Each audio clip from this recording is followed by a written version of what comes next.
Hey yo, balik lagi di manhwa kesayangan kita. Di mana ada dunia yang dilanda kekacauan, 13 pahlawan terpilih berdiri melawan monster yang membawakan kehancuran. Di antara 12 pahlawan tersebut, ada satu pahlawan yang paling kuat. Dia bukan orang suci, bukan pahlawan dewa, tapi dia adalah pahlawan bencana. Dia adalah Ligun, pahlawan yang membasmi para disaster. Namun, dia dikhianati oleh rekan-rekannya. Dan pada saat itu, dia bertekad untuk membalaskan dendamnya. Langsung saja kita bahas ceritanya.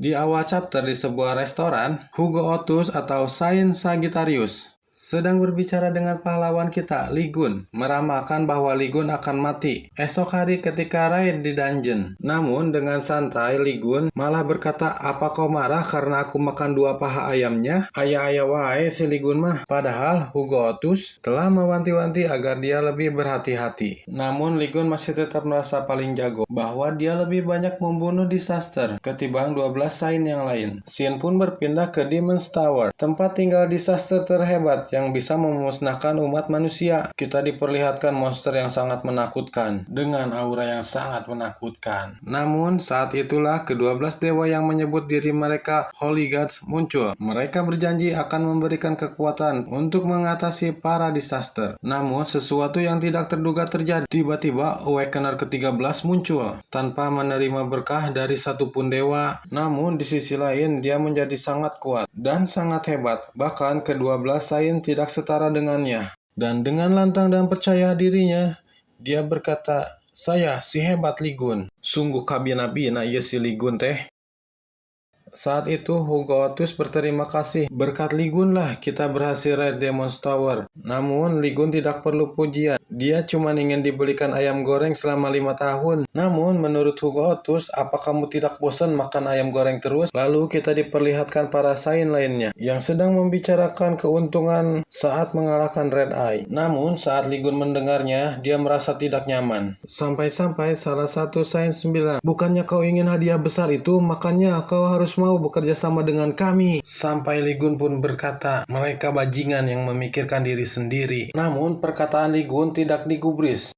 Ligun pun merasa jengkel dan berkata, "Terserah, pergi saja jauh dariku." Penelusuran pun berlanjut, di mana para sains telah berada di istana Red Eye. Namun, ketika para sains melihat ke atas, mereka sangat terkejut dan ketakutan karena telah berdiri penguasa Demon's Tower, Red Eye. Ligun pun berkata, "Cuman melihatnya saja, dia sudah memberikan tekanan sebesar ini." Aura panas di sekitar, serta efek kekuatan sang raja membuat para sains ketakutan. Dan tiba-tiba saat itu, tanah yang diinjak para sains meledak dan melemparkan para sains ke udara. Dengan satu jurus saja, Red Eye mampu memporak-porandakan para sains.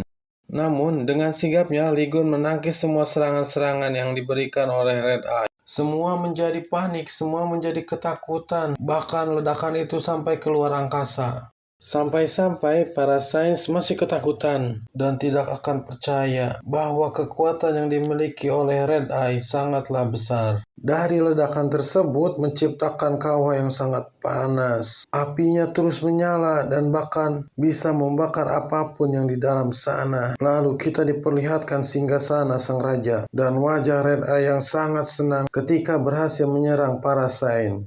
Dan salah satu pun berkata, lari, ayo lari." Kaburlah mereka mencari tempat perlindungan yang aman. Namun dengan gagahnya, Ligun berkata, "Kenapa sampah seperti mereka bisa menjadi saint?" Di saat yang lain lari, Ligunlah dengan pedenya berkata, "Orang yang akan mengalahkan Red Eye adalah aku, si hebat Ligun." Pertarungan hebat pun terjadi. Ligun pun dapat menyerang sang Red Eye. Dengan lompatan yang gagah, dia berhasil mengalahkan Red Eye. Dan begitulah, pada akhirnya aku ditusuk dari belakang dan dijatuhkan ke dalam perangkap. Aku penasaran sudah berapa lama, bagaimana keadaan dunia luar saat ini.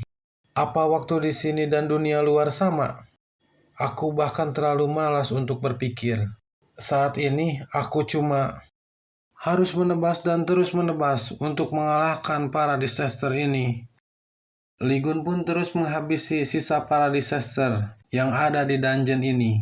Namun, tempat ini adalah jebakan spesial di mana para disaster tidak pernah berhenti untuk muncul. Namun, Lee Gun tidak akan pernah gentar untuk membasmi para disaster ini. Dari auranya yang keluar dalam tubuhnya, dia terus menghancurkan para disaster yang ada, serta mencabik-cabik para tubuh disaster. Kini 20 tahun berlalu, Lee Gun telah menghabisi seluruh disaster yang ada, dan tinggal yang terakhir.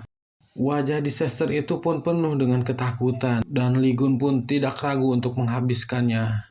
Duar! Lee Gun pun berkata, akhirnya ini semua berakhir. Dan akhirnya Lee Gun pun bisa keluar. Karena dungeon tempat dia terjebak sudah hancur. Scene pun berganti di luar dungeon, di mana seisi kota telah hancur. Kekacauan di mana-mana oleh para disaster. Dan kita diperlihatkan dua orang yang sedang lari sambil berkata, bukankah aku sudah bilang kau tidak mau lewat sini? Tapi sekarang kita malah bertemu dengan disaster high class. Dan mereka pun rupanya diserang, hingga salah satu dari mereka terjatuh. Tersungkurlah dia ke tanah. Lalu mereka dikelilingi oleh para disaster. Dalam hati dia berkata, kalau saja Tuan Lee Gun sudah kembali dari Demon's Tower. Tiba-tiba gerbang Demon's Tower pun terbuka dan terciptalah ledakan yang sangat hebat di depan mereka. Sampai mereka terheran-heran apa yang sudah terjadi. Ledakannya pun sangat hebat hingga melemparkan material di depan mereka. Mereka pun berkata, apa itu? Apa yang sebenarnya terjadi? Jimin, ada orang yang keluar dari tower yang runtuh itu. Rupanya ada sesosok orang yang berdiri gagah dari kejauhan. Dan piu, kretek-kretek. Ceritanya bunyi lengannya. Lalu pria itu berkata, beraninya mereka menusukku dari belakang dan melemparkanku ke dalam jebakan. Dasar bajingan sialan. Hey barudak, ulah lupa like, komen, dan subscribe-nya. Biar lanjut terus ceritanya. Oke barudaks.